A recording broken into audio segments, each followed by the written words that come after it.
Thank you very much, Mr. Rivers, and happy Sabbath to everyone here. It's good to have such a nice, full crowd here today.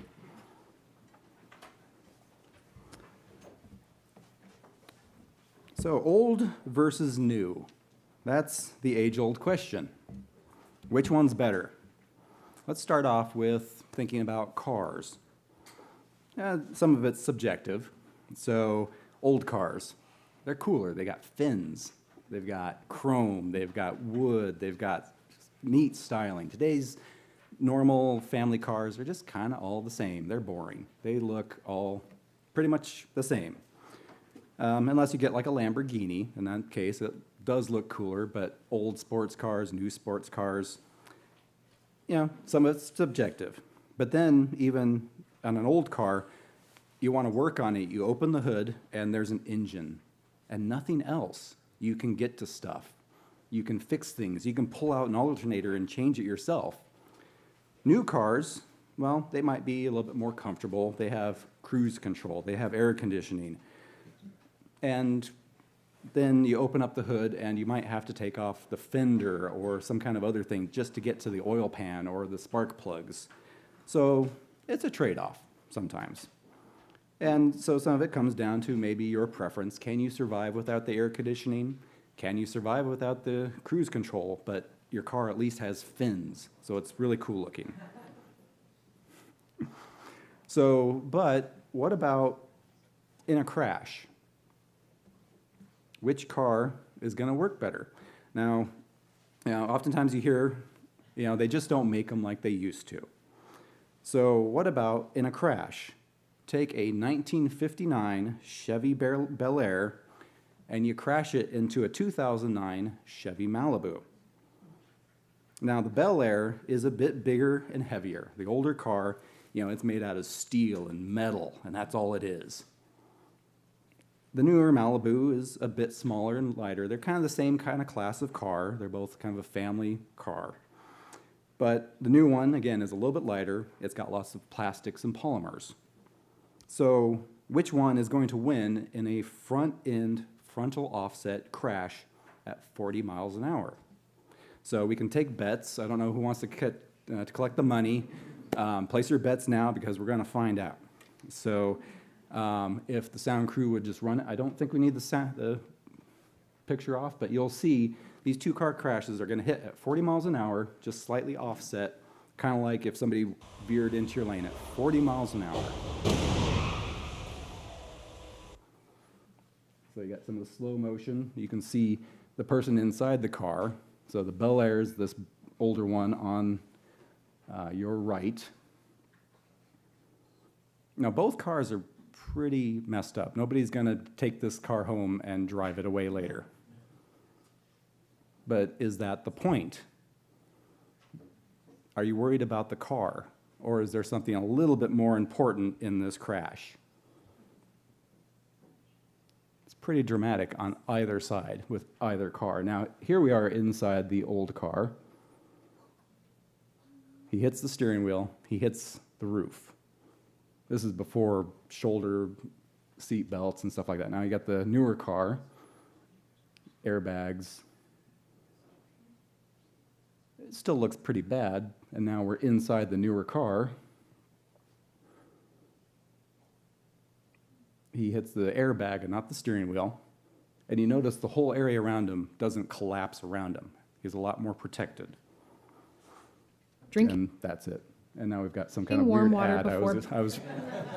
This is not part of the presentation. Don't worry about that. Cut. All right. Thank you. So there we go. Old versus new. The new one was better. So that solves it, right? My split sermon is over. I'm going to go sit down. I have proven my point. Well, not so fast. Is it easy enough to define what's good or bad just on whether or not it is old or new?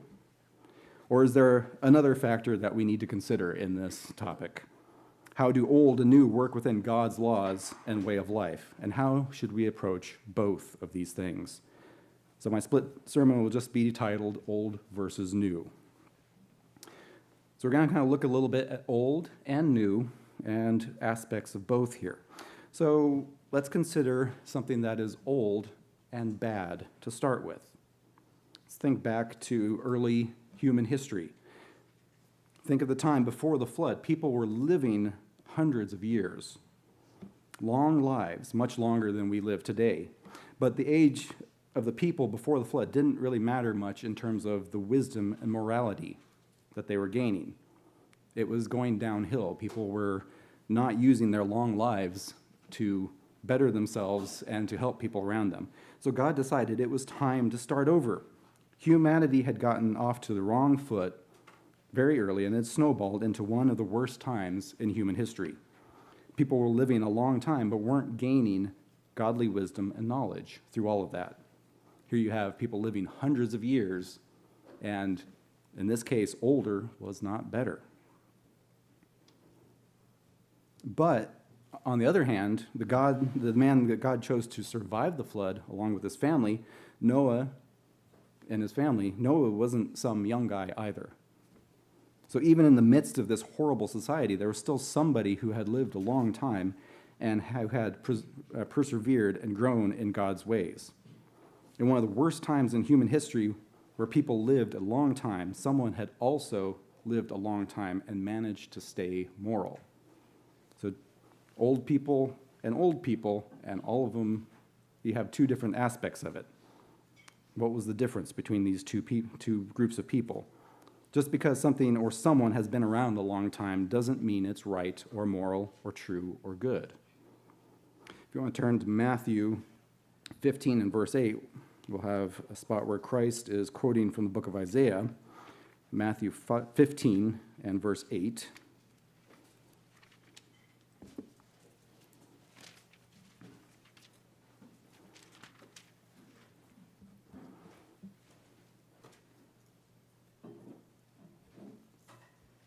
These people draw near to me with their mouth and honor me with their lips, but their heart is far from me. These people are saying, well, we know how to honor God, we know how to follow God, but something that they were doing was so ingrained and so wrong that they just didn't know how to actually do it. And in vain they worship me, teaching as doctrines the commandments of men. You know, this is how we've always done it. These are the commandments that we know. These are the commandments and understanding we have. But unfortunately, in this case, it was the commandments of men and not of God. It was so ingrained in these people, it was their culture. It was their way of life. Whether it's, people are acting like they follow God or not, sometimes they think they are, but it's built on the wrong foundation. We need to understand what we believe and what we practice. Is it worth keeping? Do we hold on to it because it's what I've always done? So therefore, it must be good. Especially right now, we should be evaluating our lives and our thoughts and our actions. In 1 Corinthians 5, verse 7, I'll just read this here. 1 Corinthians 5, verse 7, therefore purge out the old leaven. We all have some kind of old leaven hiding in our lives, that you may be a new lump, since you are truly unleavened. For indeed Christ, our Passover, was sacrificed for us. This old leaven, we're comfortable with it. Our past lives, these sins that might keep popping up or something else that creeps in. But it has to go at some point so we can be ready for something new that God can create in us. The new heart and mind that God does promise to put in us. We're longing for something new to come along. So again, that sums it up, right? Old is bad. Well, again, not so fast. There are other factors to consider. Let's look at some examples of old and good. Leviticus 19.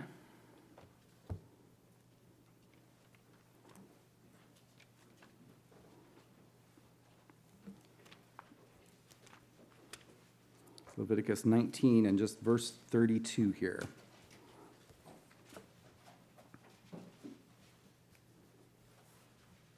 Here we have God telling the Israelites how to act, how to be moral, how to be just. You shall rise before the gray-headed and honor the presence of an old man and fear your God. I am the Lord. Now, in this section, it doesn't say you shall rise before the gray-headed and honor the presence of an old man if you know he is a perfect person. not if he is in position over you, not if you think this or that. It says, do this, because there is some respect and honor to be shown to people who have lived a long time.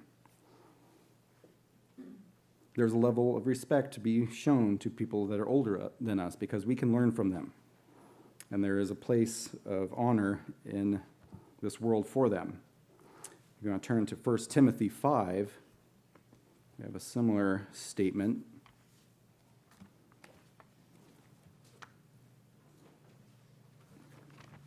1 Timothy 5 and verse 1.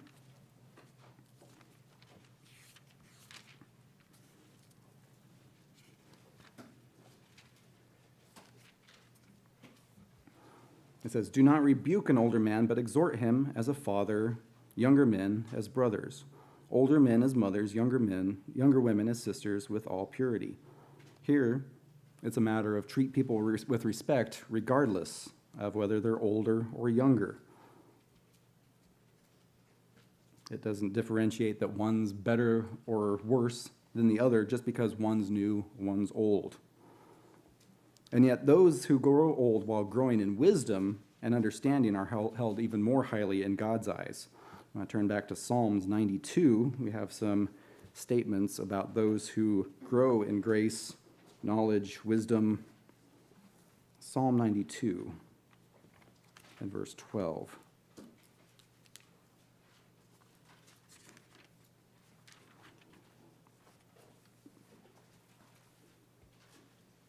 It says here, "The righteous shall flourish like a palm tree. He shall grow like the cedar in Lebanon." You know, a tree, in order to grow strong, takes a long time. And the cedars in Lebanon are talked a lot about in the Bible. You hear a lot about it, especially in Song of Solomon. They're strong, they're big, they're used in construction. And you don't use something that is weak, that is new, a new tree, to build something that's going to last a long time. It takes a long time for something to build, to grow strong like this. In verse 13, "Those who are planted in the house of the Lord shall flourish in the courts of our God." So there's a specific place where they're planted to where they become old and good over time. Verse 14, "They shall still bear fruit in old age. They shall be fresh and flourishing." You know, to understand this, we kind of have to understand that it takes a long time to build this up. To become old and good in God's eyes, it takes time to build this character. And to understand God's ways, we need to learn from those that actually came before us as well. Deuteronomy 32.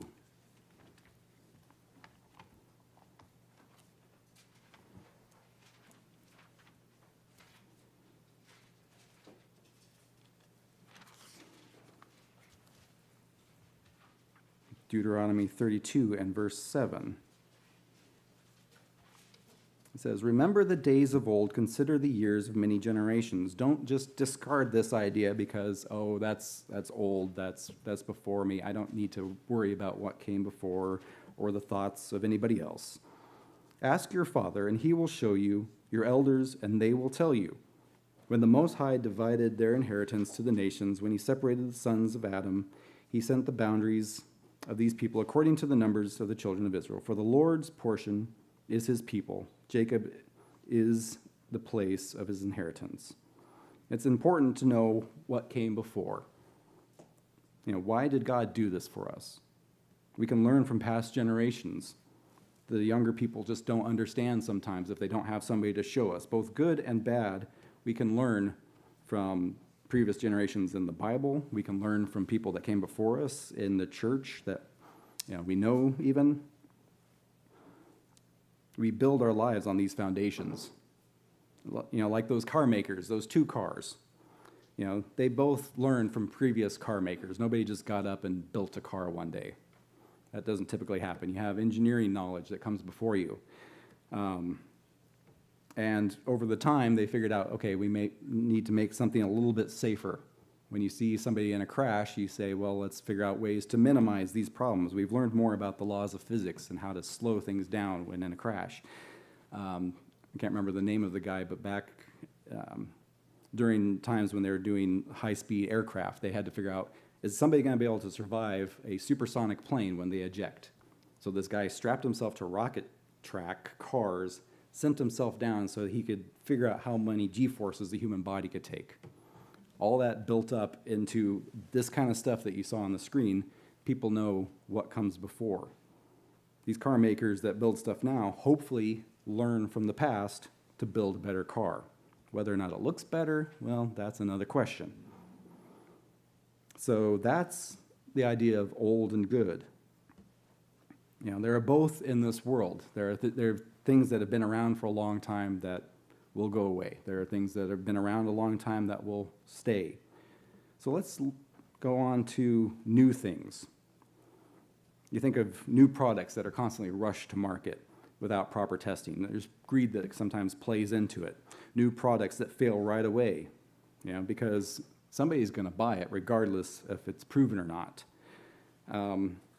There was a company that put out a product, it was actually a firearm, that if you dropped it, it could go off. This is a problem that had been solved since like the 80s, and a new company rushed a product to market that made a very unsafe firearm. And it actually got sold partially to the military because somebody pushed these problems through. You know, new software gets tested and it doesn't work. It gets put out to market because it's got to make it to the market, to, you know, the market share is going to go down if we don't. So there's always this kind of thing. Everybody wants something new, and they don't always know what they want. Turn with me to Acts 17.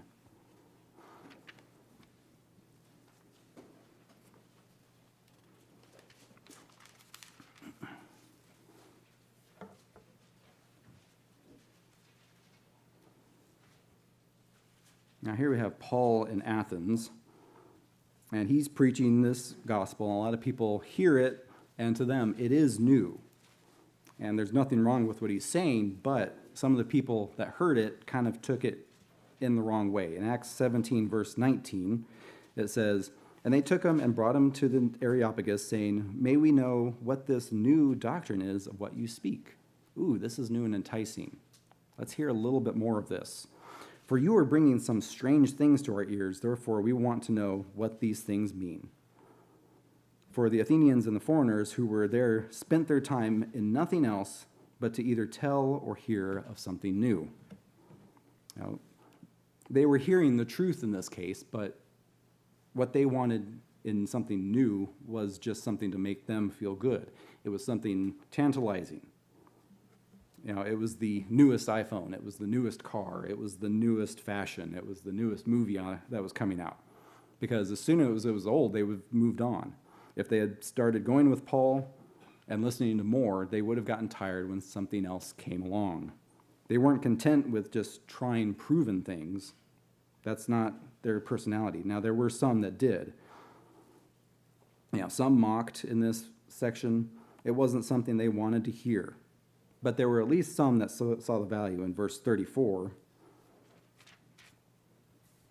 it says, "However, some men joined him and believed, among them Dionysius the Areopagite, a woman named Demetrius, and others with them." So there were some that heard this new and realized there was value in it. And of course, again, this wasn't something new from Paul. This was some new information built on old knowledge, old wisdom. And even think about Solomon. Here you have a young child that is full of zeal, that wants to do what's right. He learned from his dad, and he asks for wisdom. But the thing is, as he grew older, he wanted new, try something else, try something more. And again, it was just vanity of vanities through his life. He had to have something new. He wasn't content with something old, because the old stuff wasn't filling the void, so he had to try something new over time.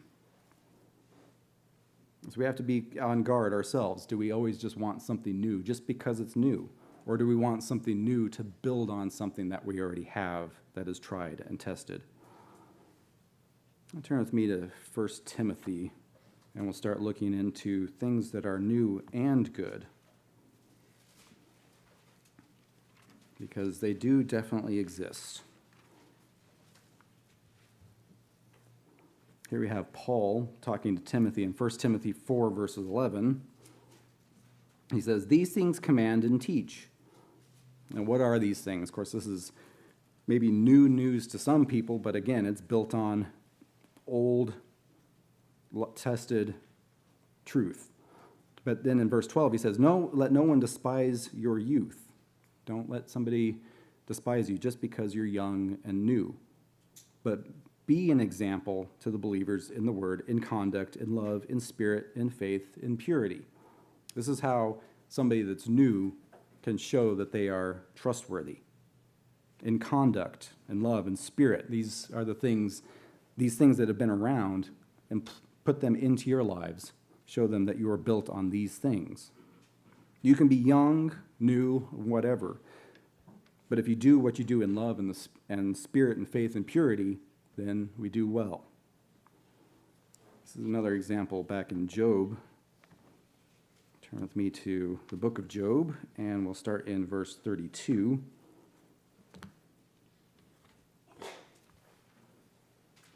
And here we have the example of Elihu. Now, this is the youngest of Job's friends. Now, he's taken his time. He's waited his turn. He's the youngest, so he does speak last. And we'll start in verse 4. Job 32, verse 4, and it says, "Now because they were years older than he, Elihu had waited to speak to Job. When Elihu saw that there was no answer in the mouth of these men, his wrath was aroused." Now, hopefully it wasn't too much and he didn't go off the handle here. But, so Elihu, the son of Barashel, the Bezuite, answered and said, "I am young in years, and you are very old." Now, hopefully that lost some translation there, because it sounds a little bit awkward in this. So hopefully he didn't quite say it how you read it here. "And you are very old. Therefore I was afraid and dared not declare my opinion to you." So in a way, he had a little bit of humility here because they were older and he didn't want to step on toes. "I said, age should speak, and multitude of years should teach wisdom." And yes, it definitely should.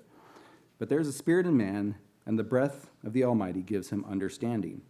So he understood that it wasn't just age that defined understanding and wisdom. "Great men are not always wise, nor do the aged always understand justice. Therefore I say, listen to me, I will declare my opinion. Indeed, I waited for your words. I listened to your reasonings while you searched out what to say. I paid close attention to you, and surely not one of you convinced Job or answered his words." So he had taken some time. He had evaluated the other people's comments. And as you read through, he gets seemingly a lot closer to the problem through this whole thing. He had a lot of wisdom when he answered this. So as the young guy, the new guy essentially, he handled it seemingly fairly well. And that's what we should do if we start into something new. So the question becomes, what's the main factor in old versus new? Well, the answer is, what foundation is it built on? That's the question that we have to ask.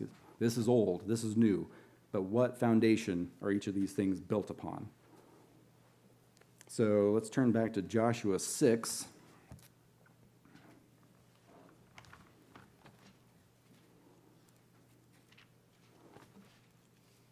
Here we have the example of Jericho and its conquest. Joshua 6, verse 21, it says, "And they utterly destroyed all that was in the city, both man and woman, young and old, ox and sheep and donkey, with the edge of the sword." If you jump down to verse 26, "Then Joshua charged the men at the time, saying, Cursed be the man before the Lord who rises up and builds the city Jericho. He shall lay its foundations with his firstborn, and his youngest he shall set up its gates."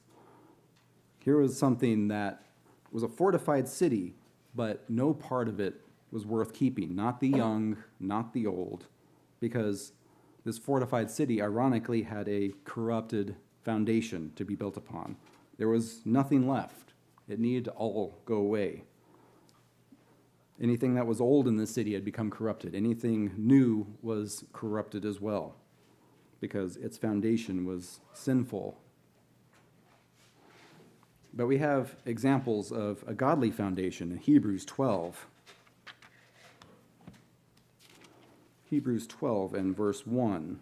This is something we're very familiar with here. Hebrews 12, verse 1. Therefore, we also, since we are surrounded by so great a cloud of witnesses, let us lay aside every weight and the sin which so easily ensnares us, and let us run with endurance the race that is set before us. Looking unto Jesus, the author and finisher of our faith, who for the joy which was that set before him endured the cross, despising the shame, and has sat down at the right hand of the throne of God. It's not only that we have the scriptures to learn from, but we also have examples of those who have started new and old, grown old, come into the faith new. We can learn from all of these types of people. Whether we've been in the church, whether we're third, fourth generation, or somebody that came in new, there's always something to be learned from those that are following God. And we have these examples to build upon. We don't have to make the same mistakes as people that we read about in the Bible. If we look and we learn, we grow. Those car makers, again, they don't make a new car out of nowhere. They had information on what worked and what didn't from the times before. And if they do ignore it, then you have a car that works worse than previously.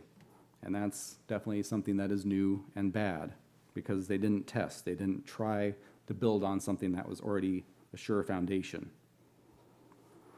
And do we use what comes before us upon that which is old to build something new to further God's work, to glorify God? There's always some new way to preach the gospel, if we can find it. I don't think the apostles were trying to figure out how to send out ads on the internet. We have to deal with new things as we go along. They didn't have radios back then. They did things differently. So we have to find new ways to preach the gospel, to grow, to deal with new issues that come out. But again, it's all based on the same information that we have here in this book. And so what do we have to do as humans since we don't want to follow God's laws? Mankind has been refusing to follow God's laws since we came on the scene. And the thing is, since we don't want to follow even the most basic of God's laws, the 10 Commandments, we have to find new ways to do a lot of things. And unfortunately, those kind of new things will go away. So let's jump back to Exodus 20. I'm going to go through the 10 Commandments and kind of talk about the new things that humans have to do, because we can't be bothered to follow these old commandments, these things that have been around since the beginning. Exodus 20, and we will start in verse 1 here. You shall have no other gods before me. Well, since we don't want to do this, we come up with new gods. We come up with new religions. We come up with new types of churches, new types of beliefs. We get rid of God. We worship science. We come up with all kinds of new ways to deal with this, and then we have new strife because this religion wants to fight with that religion over this minor little thing. So constantly we have to come up with new bad ways to do things because we don't want to follow this old system as it's seen in some people's minds. Second commandment, you shall not make for yourself a carved image. We don't have typically little Buddha statues in this country as much. Obviously, some people do. But there's always some kind of new idol that we come up with. We literally have a TV show called American Idol, because idols aren't a problem. Whether we like it or not, people have them in other ways, whether it's actually some physical object or money or a job or, creation itself. People worship Saturn or science or scientists. We have idols, and we have to find new ways to deal with that. Commandment number 3, you shall not take the name of the Lord your God in vain. Well, if I'm not going to say the name God as a curse word, I'm going to figure out some other version of it, twist it, and use that. So we have little euphemisms. We have to figure out ways. I'm not going to offend anybody by saying this euphemism for God's name, so I'm going to figure out a way to get around it, so nobody's going to be mad at me. So humans come up with all kinds of new ways to get around these old problems in their minds. So commandment number 4, remember the Sabbath day to keep it holy. We work 7 days a week because we can't be bothered to honor God and take a break to worship him. So we work ourselves into the ground. We have no time to switch gears. We have higher levels of stress. We have to find new ways to deal with ulcers and anxiety and depression because we can't be bothered to take time off like God said we should. We want to find new ways to not relax. That seems like a noble endeavor, right? But this is what people do. Commandment number 5, honor your father and your mother, that your days may be long upon the land which the Lord your God is giving you. We have in this nation, this country, this world, new ideas of what family means and how they should work. And we have to deal with new problems that come about because of that. Our ideas of what honor gets distorted. We don't take care of our families. We don't have the same family system anymore.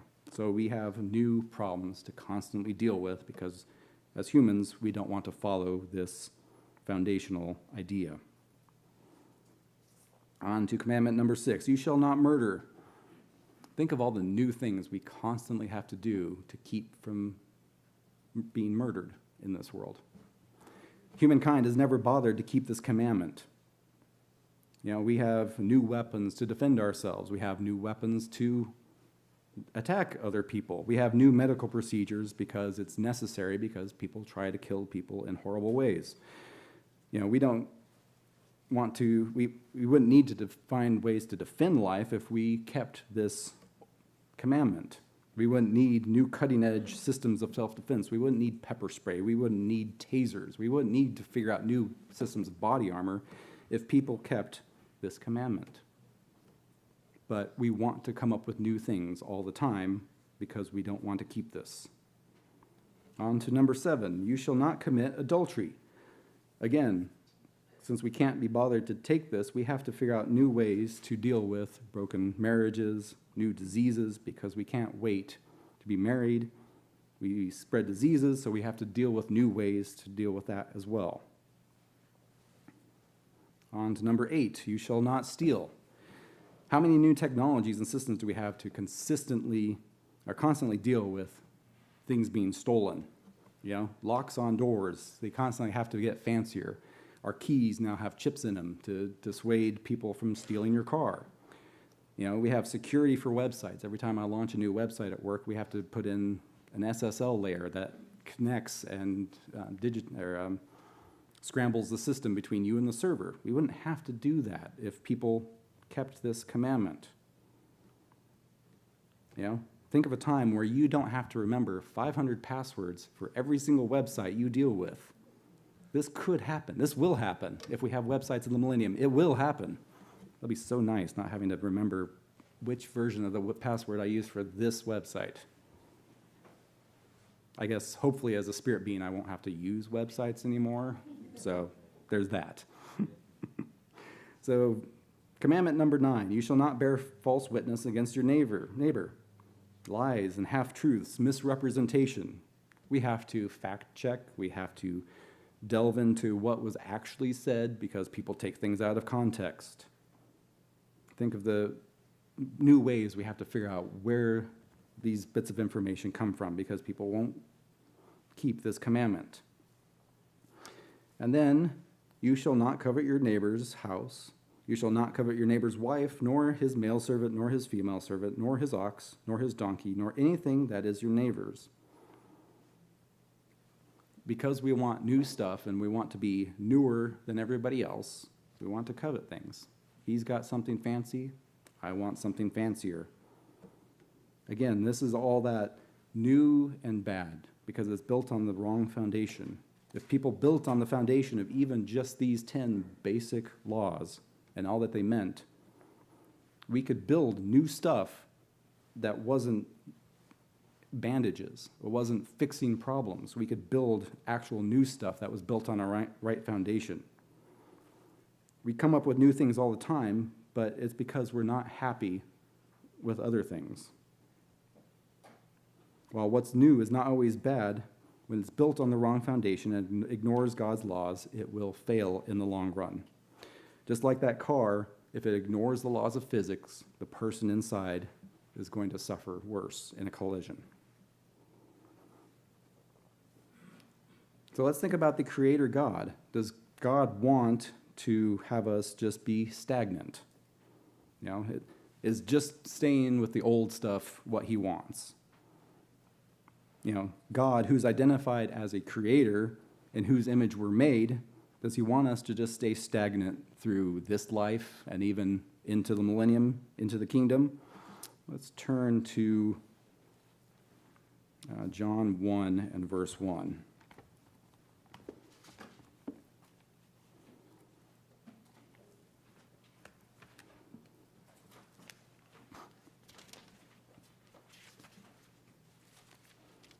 John 1 and verse 1, here we have talking about Jesus Christ himself in this case. In the beginning was the Word, and the Word was with God, and the Word was God.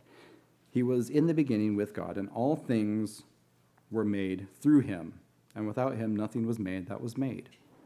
We know that God and Jesus Christ have amazing creative abilities. We see the evidence all around us. We know that they created this earth and everything in it, and they want to set it back to how it's supposed to be eventually. They're creators. They created us to create new things, as long as it's built on the right foundation, on wisdom, on truth, on love. So we're supposed to follow God's example. We're not called to just do the same old thing from day to day.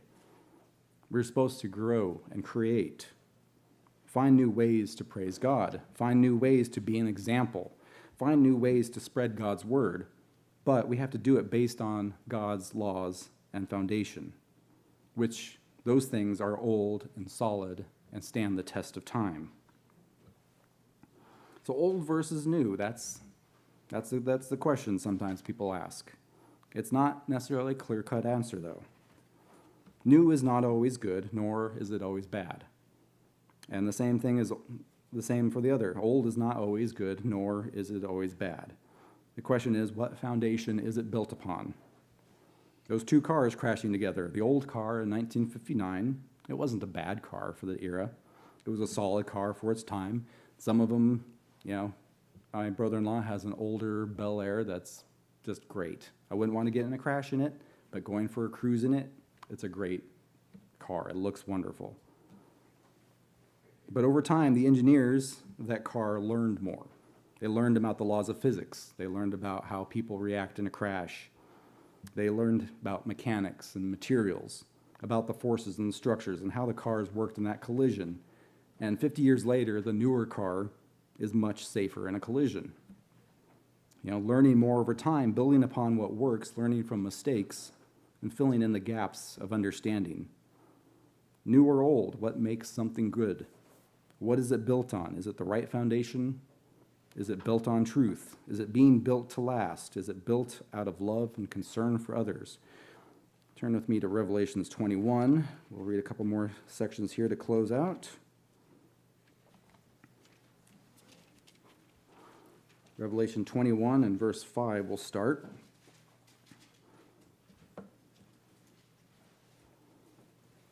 Then he who sat on the throne said, "Behold, I make all things new." These things that will be built new will be built on a foundation that has been around for a long time, though.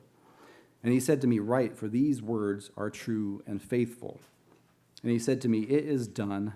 I am the Alpha and the Omega, the beginning and the end. He was around at the beginning. He'll be around in the future. I will give the fountain of the water of life freely to him who thirsts. He who overcomes shall inherit all things, and I will be his God, and he shall be my son." And then in verse 8, "But the cowardly, unbelieving, abominable, murderers, sexually immoral, sorcerers, idolaters, and all liars have their part in the lake which burns with fire and brimstone, which is the second death. These people mentioned in verse 8 are those who built on the wrong foundation. They would cling to old traditions or truth, not from God, or they came up with new ideas or morals or laws that were not based on anything from God. And they will lose out on God's kingdom, unfortunately, if they continue down that road. We jump down to Revelation 22, verse 18.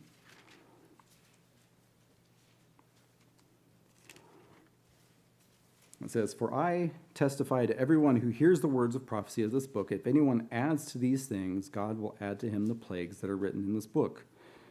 God says there's nothing that needs to be added to this foundation, but we are to build upon it.